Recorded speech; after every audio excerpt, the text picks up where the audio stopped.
I've come across some unsettling news about the British royal family now. I'll admit I was never great at acting back in school, and mimicry has never been my strong suit. But this isn't about myths about Queen Camilla, who, until recently, was seen as a stable and supportive presence alongside King Charles III. That image may be changing. For weeks, rumors have swirled around a major announcement from within palace walls. Speculation has been rampant, but no one expected the shocking revelation that could mark the beginning of the end for Queen Camilla's public role in the monarchy. This wasn't just a routine reshuffling, it was a quiet but deliberate move that suggests her time in the spotlight may be drawing to a close. So what exactly did the announcement say? Let's break it down.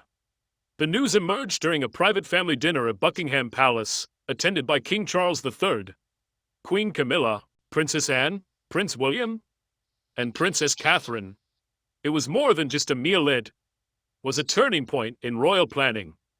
Just weeks earlier, Prince William gave an interview where he expressed a vision for the future of the monarchy. He spoke of wanting more of the smaller R in royal, meaning a move away from grandeur and tradition and toward a more modern, relatable royal family. His idea was to involve younger royals, those better attuned to today's world, while stepping back from the more formal, older generation. While this approach resonated with some members of the family, Queen Camilla was reportedly not on board. She had no desire to see her duties reassigned or her role diminished. Even after King Charles passes and she assumes the title of Queen Dowager, Camilla still wants to hold influence and maintain the respect she worked hard to earn. Following William's public comments, sources say King Charles called a private meeting. He wanted clarity on William's vision, particularly how it affected Camilla. William stood firm, expressed deep respect for what the older royals had contributed, but emphasized that their time may be passing. He felt they were out of touch with the public and lacked the connection that younger royals could bring to the table.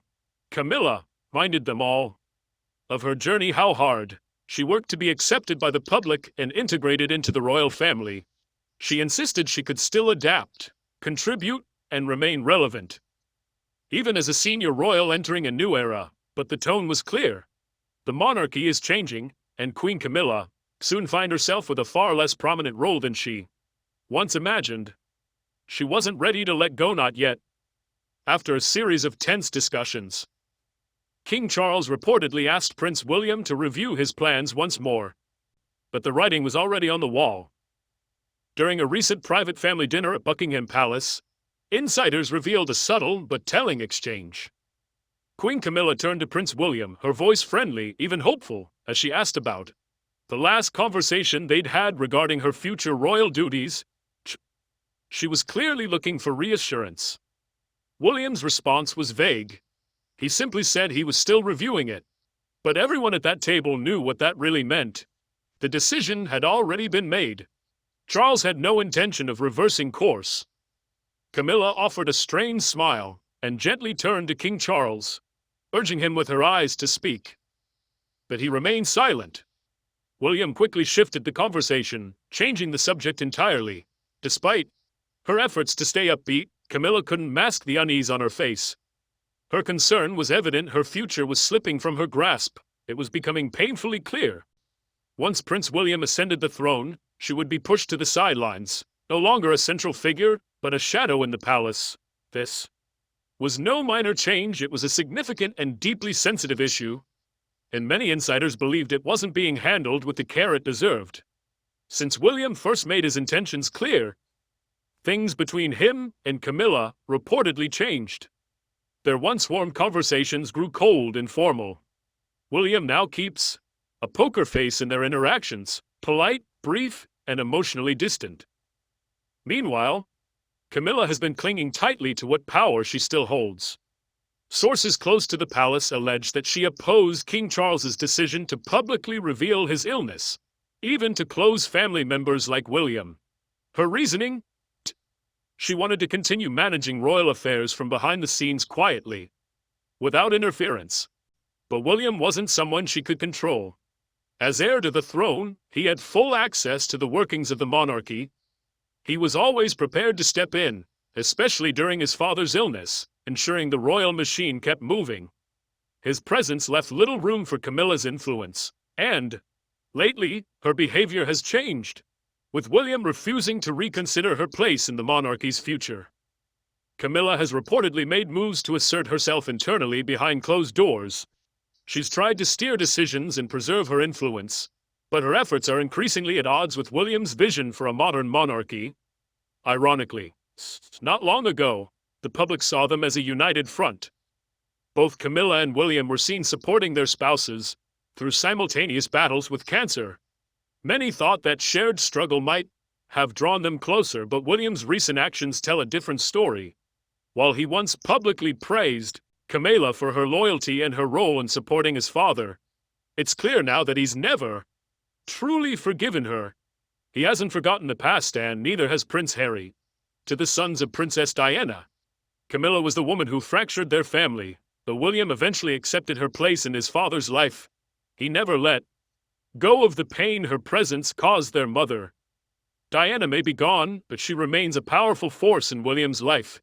Her memory still shapes his values, his compassion, his vision as the future king. Many believe it's Diana's legacy that guides William's choices.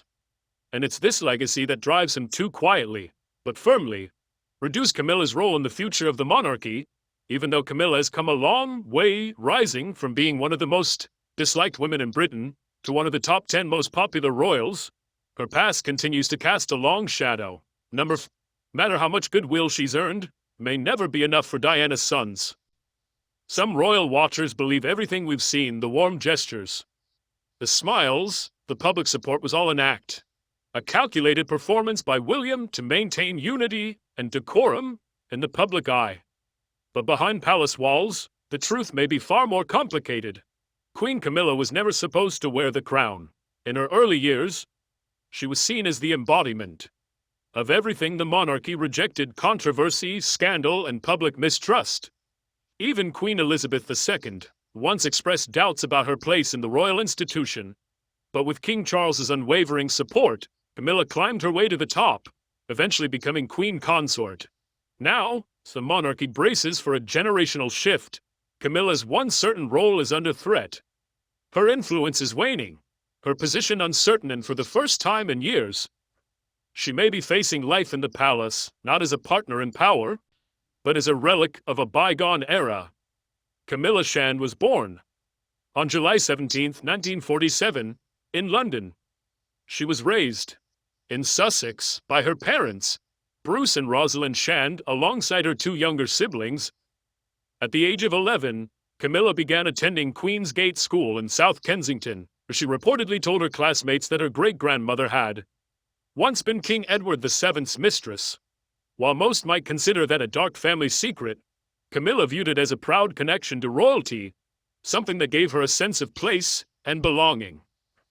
After completing her education, she went on to study French at the Institut Britannique.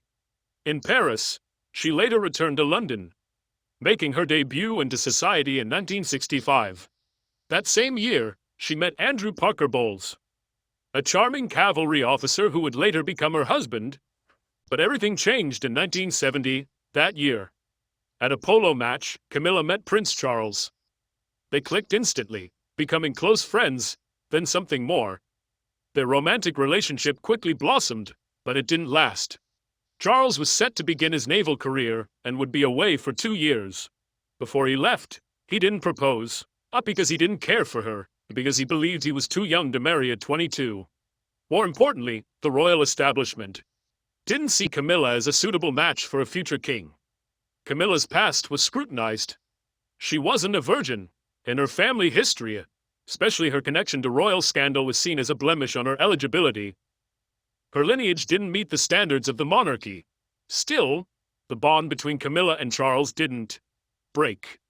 Shortly after Charles left for his naval service in 1971, Camilla rekindled her on-again, off-again relationship with Andrew Parker Bowles. They eventually married in July 1973. Charles was heartbroken. Yet even after Camilla's marriage, she and Charles remained in touch. In 1974, Camilla gave birth to her first son, Tom Parker Bowles, and Charles was named his godfather. That detail alone revealed just how strong their connection still was. But Camilla's marriage was rocky. Andrew was allegedly unfaithful, leaving Camilla feeling alone and emotionally drained. She confided in Charles, reigniting an emotional intimacy between them. At the time, Charles had already met Lady Diana Spencer. A new relationship was forming, but the door between him and Camilla was never fully closed. In the early 1980s, Charles purchased Highgrove House, just a short drive from Camilla's home at Bullhide Manor. He said it was for privacy, but insiders believe it was to stay close to Camilla. Diana remained unaware, even after Charles proposed in February 1981. Diana believed Camilla was just a family friend. She didn't realize that Charles was still deeply entangled with his former lover. Charles's proposal wasn't spontaneous, it was, by some accounts, pressured by his father. When he asked 19-year-old Diana to marry him, she said yes instantly. Charles oddly suggested she take more time to think it over. But Diana was already swept up in the fairy tale. She had no idea she was stepping into a royal nightmare as the wedding neared. Charles and Camilla supposedly agreed to end their relationship, but it wasn't a clean break. Their emotional attachment lingered, and Charles continued to shower Camilla with gifts. 2 days before the royal wedding, Diana stumbled across one of those gifts. She walked into Charles's office and found his assistant arranging parcels. Curious and uneasy, Diana opened one. Inside was a gold bracelet from Asprey, featuring a lapis lazuli pendant. It was engraved with the initials F and G nicknames. Charles and Camilla had given each other Fred and Gladys. Diana was crushed. She knew what it meant. Charles intended to give the bracelet to Camilla that very night, though. The wedding almost didn't happen. Calling it off was unthinkable. So Diana walked down the aisle, heartbroken, betrayed, confused. Some believe the bracelet was Charles's final farewell to Camilla. But it was. Charles never truly ended things. For a time, he tried to focus on his marriage. Diana gave birth to Prince William in 1982 and Prince Harry in 1984. But after Harry's birth, everything changed. Charles and Camilla rekindled their romance not secretly as friends, but openly as lovers once more. Camilla became Charles's mistress. Just as her great-grandmother had once been the mistress of a king, but Camilla didn't want to remain in the shadows. She had a greater ambition. She wanted to be queen. Her ongoing relationship with Charles tore Diana's world apart. Diana's marriage crumbled. Her mental and emotional health suffered. She battled postnatal depression and began struggling with bulimia, an eating disorder rooted in the pain, isolation, betrayal she endured behind palace walls. Publicly, she smiled, waved, and stood beside her husband. But in private, Diana was drowning. Then came another blow. One day, she found a stack of handwritten letters from Camilla to Charles, hidden in his briefcase. Diana sat down and read every word. Each line confirmed what she already feared. Husband was still deeply in love with another woman. In the letters Camilla wrote to Prince Charles, she didn't hold back. She called him my darling, my beloved, and wrote long, aching lines like I yearn to see you again. Every word cut into Diana's heart like a knife. Her husband wasn't just cheating, he was in love with someone else. Still, Diana endured, till the final blow came. One day, she accidentally overheard a private phone call between Charles and a friend. He was venting, complaining that he couldn't handle Diana anymore, that he was miserable, he was in love. With Camilla, Diana was devastated. Man she had once trusted, the father of her children, not only betrayed her, he had emotionally abandoned her. She was heartbroken, humiliated, trapped. Diana knew she couldn't go public. Not yet. If she did, the royal family might brand her unstable and worse. They might take her sons away. Her biggest fear was losing Prince William and Prince Harry, so she stayed quiet. On the outside, she kept up appearances. She smiled for the cameras, waved for the crowds. But on the inside, she was planning her next move. Charles, meanwhile, carried on as if nothing had changed. He knew Diana had discovered the affair, but it didn't stop him. In fact, he grew even bolder. He spent more time with Camilla and barely acknowledged Diana at home. They became strangers flatmates under the same royal roof. In public, that looked like a picture-perfect couple. Behind palace doors, they lived separate lives, and at the center of it all was one. Camilla Parker Bowles. Royal watchers began to pick up on the cracks in the royal fairy tale. The media speculated. Rumors swirled. But no one knew the full story until Diana decided she was done suffering in silence. She would tell her truth. On her terms, in 1992, Princess Diana secretly collaborated with royal biographer Andrew Morton to write the now legendary book Diana. Her true story. The revelations were explosive in it. Diana exposed the painful truth behind palace walls. The loneliness, the crushing expectations, her struggle with bulimia, and most shocking of all, the truth about Charles's long-standing affair with Camilla. She passed her personal thoughts through secret tapes and intermediaries, staying hidden in plain sight. When the book hit shelves, Buckingham Palace was furious. Diana denied her involvement. The palace even threatened legal action against the publisher, but it was too late. The damage was done. The book ignited a global scandal and forced Charles and Diana to officially separate that same year, though. They didn't immediately divorce. The world watched their fairy tale unravel. Then came 1993. The infamous Camillagate scandal hit headlines. An intimate phone call between Charles and Camilla was leaked to the press. In the recording, Charles joked that he wished he could live inside Camilla's trousers, even if it meant becoming a tampon. The world was stunned. It was crude, shocking, embarrassing not just for Prince Charles, but for the entire monarchy. Queen Elizabeth II was said to be furious. The royal image was in ruins. Diana's popularity soared. Charles's credibility crumbled, and Camilla, she was declared public enemy number one. The media tore her apart. The public blamed her for everything. But Charles and Camilla didn't stop. Despite the backlash, they continued their relationship. And Charles, trying to defend himself, gave a TV interview where he admitted to the affair, claiming he only cheated after his marriage became irreparably broken. Then came Diana's moment. In 1995, she gave her own bombshell interview to journalist Martin Bashir for the BBC's Panorama series. It broke royal protocol like never before. Diana sat in front of the world and opened her heart. She spoke about her pain, her struggles, her fears, and then she said the infamous line. There were 3 of us in this marriage, so it was a bit crowded. She didn't hold back. She named Camilla directly, Ash, the 3rd person in her marriage. The woman who stole her husband and destroyed her dreams. The public was shaken and they stood firmly with Diana. For many, she was no longer just a princess. She was a survivor. But that bravery came at a cost. A year later, tragedy struck. In August 1997, Princess Diana was killed in a car crash in Paris. The world stopped. Millions mourned. River of grief swept across nations. Hearts broke. And the blame of it was pointed at Prince Charles and Camilla. Public anger was intense. People believed Diana had been mistreated, discarded, and betrayed. The idea that Charles could ever marry Camilla was unthinkable.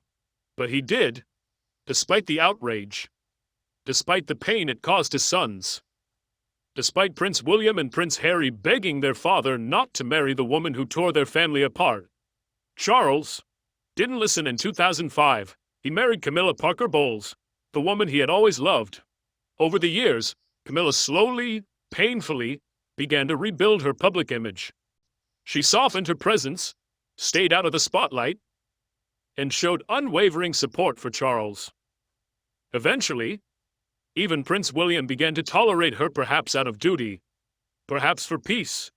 But one thing remained clear. He never forgot. He never forgot what she did to his mother. The hurt, the betrayal, the tears behind closed doors, and that's why, even now, as he prepares to take the throne, William reportedly wants Camilla sidelined. He doesn't want her involved in the next chapter of the monarchy, because for him, it's not just history, it's Personal, Camilla's actions didn't just affect Diana, they affected her sons. And no matter how much time passes her, how much the world forgives her, Prince William may never truly forgive her. What do you think about the royal announcement regarding Queen Camilla's future? Do you believe she deserves a place in the monarchy under King William? Let us know your thoughts in the comments. Like, share, and subscribe for more royal deep dives in. Don't forget to click the next video on your screen. You won't want to miss it.